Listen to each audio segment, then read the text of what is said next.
Hello students, આજના આપણા લેક્ચરનો topic છે changing environment and human resource management. આ ક્વેશ્ચન બીજી રીતે પણ પૂછાઈ શકે કે challenges of human resource management. તો બંનેનો આન્સર સેમ જ રહેશે, બરાબર. તો ચલો જોઈએ શું છે કે જે બિઝનેસ એન્વાયરમેન્ટમાં જે ચેન્જ આવ્યા એની HRM ઉપર શું ઇમ્પેક્ટ થઈ છે એ આપણે એમાં જોવાનું છે. તો શું કીધું છે? The 20th century has brought a revolutionary change in the business management practice across the globe. All over વર્લ્ડમાં 20th સેન્ચુરીમાં ઘણો બધો ચેન્જ આવ્યો. 20th સેન્ચુરી આવી પછી બિઝનેસ જે મેનેજમેન્ટ છે એમાં ઘણો બધો ચેન્જીસ આવ્યો. This change has posed a various challenges before management to adopt a new strategy for managing business. બિઝનેસને મેનેજ કરવા માટે નવી સ્ટ્રેટેજી એડોપ્ટ કરવી પડી. Since HRM is a prime function of managing men at work, it has to encounter these challenges. એટલે જે કાંઈ પણ આ ચેલેન્જીસ આવ્યા એને HRM પણ ફેસ કરવા પડ્યા. ઓલ ઓવર બિઝનેસે ફેસ કર્યા છે એટલે HRM પણ એને ફેસ કરવા પડ્યા. Effectively in order to enablise organise to effectively achieve the ઓબ્જેક્ટિવને ઇફેક્ટિવલી અચીવ કરવા માટે HRMને આ ચેલેન્જીસને પહોંચી વળવા પડ્યા, કોપઅપ કરવા પડ્યા. Following trend emerging in the global level broad major impact in. તો નીચે જે ટોપિક આપ્યા છે, જે પોઈન્ટ આપ્યા છે એ બધા છે એ પોઈન્ટ છે એને લીધે ચેન્જીસ આવ્યું. તો શું પોઈન્ટ છે જોઈએ. તો પહેલું છે ગ્લોબલાઇઝેશન, સેકન્ડ વર્કફોર્સ ડાયવર્સિટી, પછી corporate downsizing, technology advancement, cultural environment, changing skill requirement અને ચેન્જિંગ એમ્પ્લોયી એક્સપેક્ટેશન. એટલે આ 7 પોઈન્ટ છે. 7 અને 7 આપણે ડીપમાં ડિસ્કસ કરશું. એનું શોર્ટ ફોર્મ એ બાજુમાં બનાવ્યું છે G4CWT, બરાબર. G ફોર ગ્લોબલાઇઝેશન, એવી રીતે આપણે શોર્ટ ફોર્મ બનાવ્યું છે. તો પહેલું છે એમાંથી ગ્લોબલાઇઝેશન, કે વર્લ્ડમાં ગ્લોબલાઇઝેશન આવ્યું. આપણને ખબર જ છે કે 1991માં LPG લિબરલાઇઝેશન, પ્રાઇવેટાઇઝેશન અને ગ્લોબલાઇઝેશન આ પોલિસી આવી. તો એના લીધે બિઝનેસમાં ઘણો બધો ચેન્જીસ આવ્યો. અને HRMમાં આપણે અહીં HRMની વાત કરીએ તો HRMમાં શું ચેન્જીસ આવ્યો એ આપણે જોવાનો છે. તો શું ડિસ્કસ કરીએ. ચલો, ગ્લોબલાઇઝેશનમાં શું કીધું છે? In the globalised environment many company have spread their business across the world, બરાબર. ગ્લોબલાઇઝેશનને લીધે બિઝનેસ છે ઓલ ઓવર વર્લ્ડમાં સ્પ્રેડ થવા માંડ્યા. Many multinational companies have set up their offices in foreign country. ગ્લોબલાઇઝેશનમાં શું હોય કે આપણી જે કંપની છે, આપણા નેશનની કંપની છે, બીજા નેશનમાં જઈને ટ્રેડ કરે, ને બીજા નેશનની કંપની છે અહીંયા આવીને ટ્રેડ કરે, એને જ ગ્લોબલાઇઝેશન કહેવાય. કે ભાઈ ટ્રેડ છે એક કન્ટ્રી પૂરતો રિસ્ટ્રિક્ટ નથી રહ્યો, પણ ઓલ ઓવર વર્લ્ડમાં ટ્રેડ થવા માંડ્યું છે, એને કહેવાય ગ્લોબલાઇઝેશન. એટલે ગ્લોબલાઇઝેશનને લીધે આપણો ફેક્ટરી છે પણ બીજા કન્ટ્રીમાં નાખવી પડી. તો company have set up their office in foreign country, બીજી ફોરેન કન્ટ્રીમાં પણ તેણે પોતાની ઓફિસ બનાવવી પડી, બરોબર. To on a lot of them they create many challenges. એટલે ફોરેન કન્ટ્રીમાં જઈને ઓફિસ નાખવી પડી, તો એના લીધે ઘણા બધા ચેલેન્જીસ આવ્યા. તો કયા ચેલેન્જીસ છે? તો એમાં કીધું છે કે HR practice based on culture and culture of every country is different. હવે તમે બીજી કન્ટ્રીમાં જાય અને તમારું પ્રોડક્શન કરો છો, માર્કેટિંગ કરો છો, તો તે કન્ટ્રીનું કલ્ચર જે ઓન કન્ટ્રી છે, જે આપણી હોમ કન્ટ્રી છે, એના કરતાં ડિફરન્ટ જ હોવાનું, બરાબર. આપણે ખાલી ઇન્ડિયામાં જ રહી લ્યો કે સ્ટેટ વાઇઝ પણ ઘણું બધું કલ્ચર ડિફરન્ટ જોવા મળે. તો આપણે આ કન્ટ્રી જ અલગમાં કરવાની છે, તો ત્યાં કલ્ચરમાં ઘણો બધો ડિફરન્સ આવશે. ખાલી લેંગ્વેજનો જ નથી હોતો, પણ ઘણા બધા કલ્ચરમાં જે કંઈ પણ હોય એને એક્સેપ્ટ કરવું પડે છે, અને પછી તમારે ત્યાં રહેવું પડે છે. તો HR પ્રેક્ટિસ સૌથી મોસ્ટ જે હોય છે મેજર, તે શું છે? કલ્ચર ડિફરન્સ, જેને આપણે એક્સેપ્ટ કરવું પડ્યો છે. પછી શું કીધું? Hence many HR practice which may be relevant in the particular country. જે કન્ટ્રીમાં આપણે અત્યાર સુધી કામ કરતા હતા, ડોમેસ્ટિક કન્ટ્રી, એમાં જે કંઈ પણ HR પ્રેક્ટિસ છે એ કામ કરતી, HR પ્રેક્ટિસ જે કંઈ પણ કામ કરતી એ જરૂરી નથી કે બીજી કન્ટ્રીમાં કામ કરે છે, બરાબર. તો HR પ્રેક્ટિસ એવરી કન્ટ્રીની અલગ અલગ હોવાની, HR પોલિસી અલગ હોવાની, તો એ પ્રમાણે કામ કરવું પડે. may not be applicable to other country. Hence, HR manager need to familiar with the attitude, value and belief of various country, બરાબર. તો બીજી જે કન્ટ્રીમાં તમે જાઓ છો એને એટીટ્યુડ, ત્યાંના વેલ્યુ, ત્યાંના લોકોની બિલીફ સિસ્ટમ કેવી છે, બધું સમજવું પડે છે, તો જ તમારી કંપની છે ત્યાં ટકી શકે છે. They were set up their offices, બરાબર. જ્યાં તમે ઓફિસ બનાવો છો ત્યાંના લોકોનો એટીટ્યુડ કેવો છે વર્ક પ્રત્યે, એની વેલ્યુઝ કેવી છે. ધારો કે એક એક્ઝામ્પલ લઈ, ધારો કે વેસ્ટર્ન કન્ટ્રી છે, અમેરિકા છે, ત્યાં તો ત્યાંના લોકો છે એની વેલ્યુઝ એવી રીતે હોય છે કે એ લોકો ટાઈમમાં બહુ પણ પંક્ચ્યુઅલિટીમાં માનવાવાળા વ્યક્તિઓ છે કે 1-2 મિનિટનું લેટ પણ ના ચલાવી લે. કે ત્યાં આપણે ઇન્ડિયા જેવું નથી હોતું કલ્ચર કે ભાઈ અહીંયા આપણે અડધી કલાક ટ્રેન લેટ જાય, બરાબર. તો ત્યાંના લોકો પંક્ચ્યુઅલિટી માનવાવાળા, એટલે ત્યાં તમે ઓફિસ સેટઅપ કરો તો ત્યાં તમારે પણ એવું માઇન્ડસેટ કરીને જ રાખવું પડશે કે અહીંયા જે ટાઈમિંગ આપ્યો છે એ જ ટાઈમિંગે પીપલ વર્ક કરવા આવશે. અને ત્યાંના લોકો એક્સ્ટ્રા ટાઈમિંગ એક્સ્ટ્રા વર્ક કરવામાં માનતા નથી. એટલે વસ્તુ ત્યાંના એટીટ્યુડ, વેલ્યુ, બિલીફ બધું જોઈ પછી તમારે ત્યાં વર્ક કરવાનું રહેશે. પછી શું કીધું છે? તો મેથડ ઓફ રિક્રુટમેન્ટ, ત્યાંની રિક્રુટમેન્ટની મેથડ અલગ હશે. એમ્પ્લોયી વેલફેર, ત્યાંના ગવર્મેન્ટે અલગ રૂલ્સ બનાવેલા હશે, અલગ પોલિસી હશે એમ્પ્લોયી વેલફેર માટે, તો એ સમજવી પડશે. કમ્પેન્સેશન સ્ટ્રેટેજી કેવી છે, very according to attitude of top level management, બરાબર. ત્યાંના ટોપ લેવલ મેનેજમેન્ટનો જેવો એટીટ્યુડ હશે એ પ્રમાણે તમારી વેરી કરશે કમ્પેન્સેશન સ્ટ્રેટેજી. પછી શું કીધું છે? Very according to attitude of top level management. હવે અહીંયા શું એક્ઝામ્પલ આપ્યું છે? For example, Japanese companies adopt the life time employment. જાપાનમાં શું છે કે ભાઈ કોઈ પણ એમ્પ્લોયી છે, તમે એને તમારી કંપનીમાં જોબ આપો છો તો તમારે એને લાઈફ ટાઈમ એમ્પ્લોયમેન્ટ આપવું પડે. ત્યાંના જે એમ્પ્લોયી છે એ લોયલ હોય છે પોતાની જોબ પ્રત્યે, બરાબર. તો એ જાપાનનું કલ્ચર છે. Japanese company adopt life time employment practice there on country as well as foreign country. હવે જાપાનની કોઈ પણ કંપની હશે તો એના માઇન્ડમાં તો એવું જ હશે કે ભાઈ આપણે અહીંયા આપણી કન્ટ્રીમાં લાઈફ ટાઈમ આપીએ છીએ એમ્પ્લોયમેન્ટ, તો આપણે બીજી કન્ટ્રીમાં જશો તો ત્યાં પણ એવું આપવું પડશે. પણ એવું હોતું નથી. ફોરેન કન્ટ્રી, બીજી કન્ટ્રીમાં જશો તો ત્યાંનો રૂલ્સ અલગ હશે. એટલે ત્યાંના લોકોનો, આપણી જ કંપનીનું એક્ઝામ્પલ, આપણી કન્ટ્રીનું એક્ઝામ્પલ લઈ ઇન્ડિયામાં, તો એટલા પીપલ લોયલ હોતા નથી પોતાની જોબ પ્રત્યે, બરાબર. તો એવરી કન્ટ્રીને એવી રીતે અલગ અલગ હોય છે. તો એ આપણે સમજવું પડશે જ્યારે આપણે ગ્લોબલ લેવલે વર્ક કરવા જશું ત્યારે. રાઈટ. હવે તે હોલ્ડ ઓફિસીસ. પછી શું કીધું છે? HR manager must have knowledge of condition prevailing in those country. એટલે જે HR મેનેજર છે જે વર્ક કરવા જાય છે અનધર કન્ટ્રીમાં, એને આ બધુંનું નોલેજ હોવું જોઈએ માઇન્ડમાં કે આ કન્ટ્રી, જે કન્ટ્રીમાં હું જાઉં છું ત્યાંનું કલ્ચર કેવું છે, ત્યાંના લોકોનો માઇન્ડસેટ કેવો છે, તો એ પ્રમાણે મારે HR પોલિસી છે ફોર્મ્યુલેટ કરવાની અને HR પ્રેક્ટિસ છે એ પ્રમાણેની જ રહેશે. રેડી. પછી શું કીધું છે? Also international HR operation have more function two perform, બરાબર. તો આ તમે ઇન્ટરનેશનલ લેવલે HR કરો છો, ઇન્ટરનેશનલ HR, તો એમાં તમારે ઘણા બધા એક્સ્ટ્રા ફંક્શન, જે બેઝિક HRના ફંક્શન તો તમારે પરફોર્મ કરવાના જ છે, પણ મોર ફંક્શન પરફોર્મ કરવાના છે. લાઈક ટેક્સેશન, ત્યાંની ટેક્સ સિસ્ટમ અલગ હશે. Coordination with various department, coordination multiple salary currency, involvement of personal life, કે ત્યાંના લોકો પર્સનલ લાઈફમાં ઇન્વોલ્વ કરે છે કે નહીં, સેલરી કઈ રીતે કરન્સીમાં આવે છે, housing, education, health, banking, recreation facility ત્યાં કેવી છે, આપણી કન્ટ્રીમાં કેવી. એટલે આ બધી બાબત વિચારી અને પછી HR પરફોર્મ કરવાનું. એટલે કે તમે ડોમેસ્ટિક જે ટ્રેડ છે ત્યાંથી તમે જ્યારે ગ્લોબલ લેવલે વર્ક કરવા જશો તો આ બધું વિચારવું પડશે. તો ગ્લોબલાઇઝેશનમાં પોઈન્ટમાં તમારે શું લખવાનું છે? જ્યારે તમારી કન્ટ્રી, પર્ટિક્યુલર કન્ટ્રીમાંથી તમે ફોરેન કન્ટ્રીમાં ટ્રેડ કરવા જાઓ છો ત્યારે ત્યાંના લોકોનો કલ્ચર જે ડિફરન્સ છે એ સમજવાનું, અન્ડરસ્ટેન્ડ કરવાનું છે એઝ એ HR મેનેજર. અને ત્યાંના લોકોનું એટીટ્યુડ, વેલ્યુ, બિલીફ સિસ્ટમ છે અલગ છે એ સમજી અને પછી HR પોલિસી ફોર્મ્યુલેટ કરવાની છે. પછી એક એક્ઝામ્પલ આપી દેવાનું જેમાં આપ્યું છે જાપાનવાળું. રેડી. એટલે ફર્સ્ટ પોઈન્ટ તમારો પૂરો. સેકન્ડ પોઈન્ટમાં શું કીધું છે? બીજો પોઈન્ટ શું કહે છે? Workforce diversity. મીન્સ કે વર્કફોર્સ જે આપણે ત્યાં લેબર વર્ક કરે છે એમાં ઘણી બધી ડાયવર્સિટી આવી છે. મીન્સ કે એમાં ઘણો બધો ચેન્જીસ આવ્યો છે. તો શું કીધું છે? The labour market has undergone huge changes in the terms of composition of employees, age, education, gender and culture background. જે એમ્પ્લોયી વર્ક કરે છે એના એજ, એજ્યુકેશન, જેન્ડર અને કલ્ચરમાં ઘણો બધો ડિફરન્સીસ આવ્યો છે.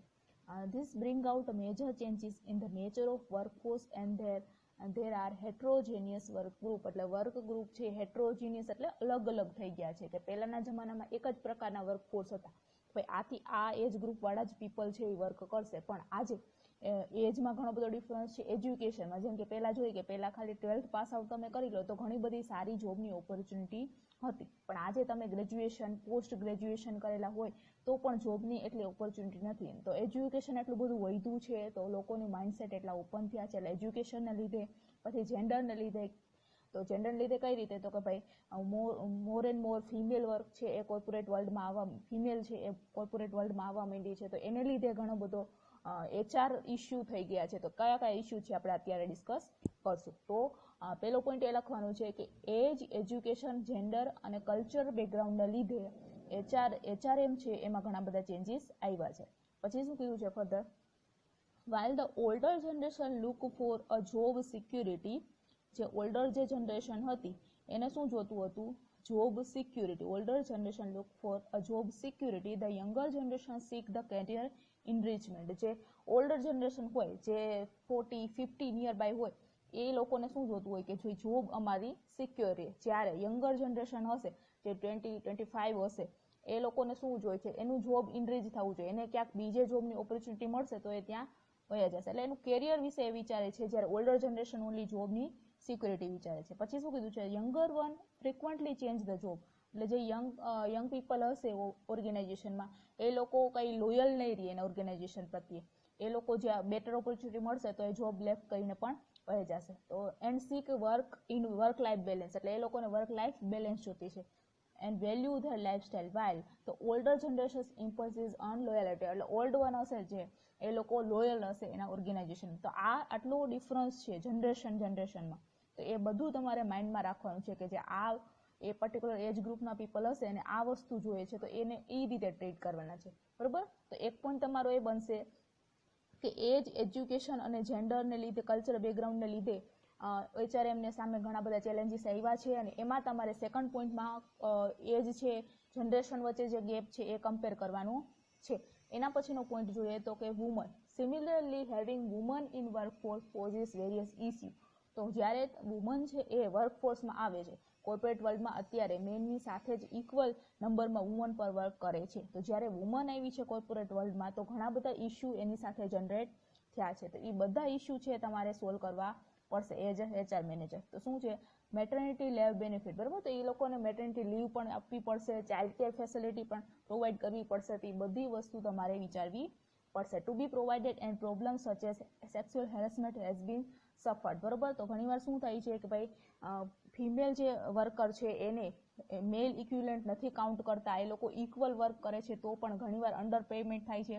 તો એ બધી વસ્તુ છે તમારે સોલ્વ કરવાની છે કે બેયને ઇક્વલ ઓપોર્ચ્યુનિટી મળે છે કે નહીં, એ બધું જોવાનું થશે. એટલે આ એક વસ્તુ છે એ અત્યારે જે મોડર્ન વર્ક કલ્ચર છે એમાં જોવા મળે છે કે વુમનનું વધુ ઇન્વોલ્વમેન્ટ છે તો એને ઇક્વલ ઓપોર્ચ્યુનિટી મળે છે કે નહીં, જે એને એક્સ્ટ્રા બેનિફિટ જોઈએ છે એને આપવામાં આવે છે કે નહીં, એ બધી વસ્તુ એઝ અ HR મેનેજર તમારે વિચારવાનું છે. બરોબર. પછી શું આગળ કીધું છે, when the workmen are suffer from cultural background, synchronize their belief and value, need and expectation, declaring holiday and particular uniform for all the employee. બરાબર. બધા એમ્પ્લોય માટે same. employee are emerging challenge to be addressed as a HR manager. તો આ બધી વસ્તુ છે કે HR મેનેજરની સામે એક ચેલેન્જ તરીકે આવ્યું છે. સમજણું. વર્કફોર્સ ડાયવર્સિટીમાં ભાઈ એજમાં જે કંઈ પણ ગેપ રહી ગયો છે, જે જેન્ડરમાં છે, એ ગેપને તમારે રિમૂવ કરવાની ટ્રાય કરવાની છે, એ લોકોને એ રીતે ટ્રીટ કરવાના છે. તો આ એક પ્રકારનો ચેલેન્જ છે સેકન્ડ પોઈન્ટમાં. રેડી. હવે થર્ડ પોઈન્ટ જોઈએ. થર્ડ પોઈન્ટ છે કોર્પોરેટ ડાઉન સાઇઝિંગ. હવે ડાઉન સાઇઝિંગ એટલે શું થાય? ડાઉન સાઇઝિંગ એટલે કે તમે તમારી ઓર્ગેનાઇઝેશનમાં જે એમ્પ્લોયી છે, અમુક એમ્પ્લોયી જે અનનેસેસરી છે એને તમે રિમૂવ કરો છો. ડાઉન સાઇઝિંગને રાઇટ સાઇઝિંગ પણ કહેવાય. એ આગળ હમણાં આવશે. બરોબર. તો એ વસ્તુ આમાં ડિસ્કસ કરવાની છે, કોર્પોરેટ ડાઉન સાઇઝિંગ. બરોબર. A new technology to achieve a faster growth in business is recognized or restructuring business around the core competency of the organization. એટલે કે એ લોકો ફાસ્ટર ગ્રોથ અચીવ કરવા માટે એના જે બિઝનેસ છે એને રીસ્ટ્રક્ચર કરે છે, રીઓર્ગેનાઇઝ કરે છે. રીસ્ટ્રક્ચરમાં મર્જર, એક્વિઝિશન એ બધું આવશે. બરોબર. તો જ્યારે મર્જર થાય છે, એક્વિઝિશન થાય છે, તો ઘણા બધા એવા એમ્પ્લોયી હશે જેની તમને એવું લાગશે કે આની રિક્વાયરમેન્ટ નથી, તો એ લોકોને તમે રિમૂવ પણ કરશો. તો એ વસ્તુ આમાં ડિસ્કસ કરેલી છે. This involve a disinvestment of non core business activity. બરોબર. તો જ્યારે તમે રીસ્ટ્રક્ચર કરો છો ઓલ ઓવર બિઝનેસને, ત્યારે નોન કોર બિઝનેસ એક્ટિવિટી જે હશે, નોન કોર બિઝનેસ એક્ટિવિટી એમાં અમુક જોબને એનેબલેટ કરશો કે અમુક એવી જોબ હશે કે જે રિપીટ થતી હશે, તો એ જોબની તમારે રિક્વાયરમેન્ટ નથી, તો એ જોબ પર જે પર્સન હશે એને પણ તમારે એલિમિનેટ કરવું પડશે ઇન અ પ્લાન મેનર. બરાબર, બધું પ્લાનિંગ કરીને તમે વિચારીને અમુક જોબને એલિમિનેટ કરો છો, તો એના લીધે ડાઉન સાઇઝિંગ થશે. તો શું કીધું, downsizing is also known as right sizing involve matching employee need with organisation need. જે એમ્પ્લોયીની જે નીડ છે અને ઓર્ગેનાઇઝેશનની નીડ છે, બેને મેચ કરશું. જો મેચ નહીં થતી હોય તો એમ્પ્લોયીને આપણે છોડવો પડશે. બરોબર, અધરવાઇઝ એમ્પ્લોયી જ આપણે છોડીને જશે. તો એને એ વસ્તુ એક નવીન આવ્યું છે. તો it include early retirement scheme. બરાબર, એના લીધે શું આવ્યું, એક વોલ્યુન્ટરી રિટાયરમેન્ટ સ્કીમ આવી છે. વોલ્યુન્ટરી રિટાયરમેન્ટ સ્કીમમાં શું હોય, તો કે એમ્પ્લોયીની રિટાયરમેન્ટ એજ નથી થઈ હજી, પણ એ વોલ્યુન્ટરી એટલે પોતાની રીતે રિટાયરમેન્ટ લઈ શકે છે. આને ગોલ્ડન હેન્ડશેક સ્કીમ પણ કહેવાય છે, કે જેમાં એમ્પ્લોયી જો એની ઈચ્છા હોય તો રિટાયરમેન્ટ એજ પહેલાં પણ રિટાયરમેન્ટ લઈ શકે છે અને વધુ અમાઉન્ટ લઈ અને ઓર્ગેનાઇઝેશન મૂકી શકે છે, જો એને એવું લાગે કે એની જે નીડ છે અને ઓર્ગેનાઇઝેશન નીડ છે એ મેચ થતી નથી. Even though there is a shortage of skill labour, many companies are going to lay off એટલે છૂટા કરી, removing employ from the job, એને કહેવાય લે ઓફ. તો સ્કિલ લેબરની રિક્વાયરમેન્ટ છે એટલે ઘણી બધી કંપની છે આજે એના લેબરને લે ઓફ કરે છે ટુ ઇન્ક્રીઝ પ્રોડક્ટિવિટી, એટલે પ્રોડક્ટિવિટી વધારવા માટે, and profit, and increase flexibility to adopt fast change. બરોબર, જે ફાસ્ટ ચેન્જ આવે છે એને એડોપ્ટ સ્વીકાર કરવા માટે એ લોકો ઘણા બધા એમ્પ્લોયીને લે ઓફ કરવા પડે છે. In order to reduce the number of employ due to work redesign. તમે વર્ક આખું રીડિઝાઇન કરો છો તો ઘણા બધા એમ્પ્લોયીની તમારી રિક્વાયરમેન્ટ નહીં હોય. જે વર્ક પેલા 10 પીપલ કરતા તેની જગ્યાએ અત્યારે 6 પીપલથી પણ થઈ જાય છે, કેમ કે મશીનરી આવી ગઈ છે, કોમ્પ્યુટરાઇઝ થઈ ગયું છે. તો એના લીધે જે બાકીના જે પીપલ છે એને તમારે રિમૂવ કરવા પડ્યા છે.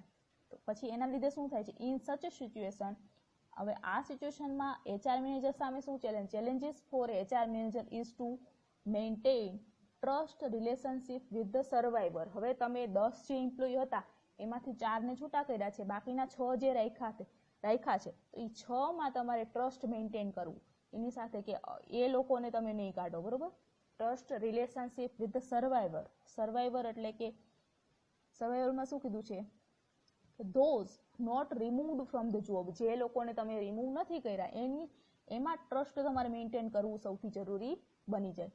લો morale, low commitment of those survive need to be tackle, એટલે એ લોકો જો લો મોરલ થઈ જાય, લો કમિટેડ થઈ જાય ઓર્ગેનાઇઝેશન પ્રત્યે, એને તમારે ટેકલ કરવું પડે છે.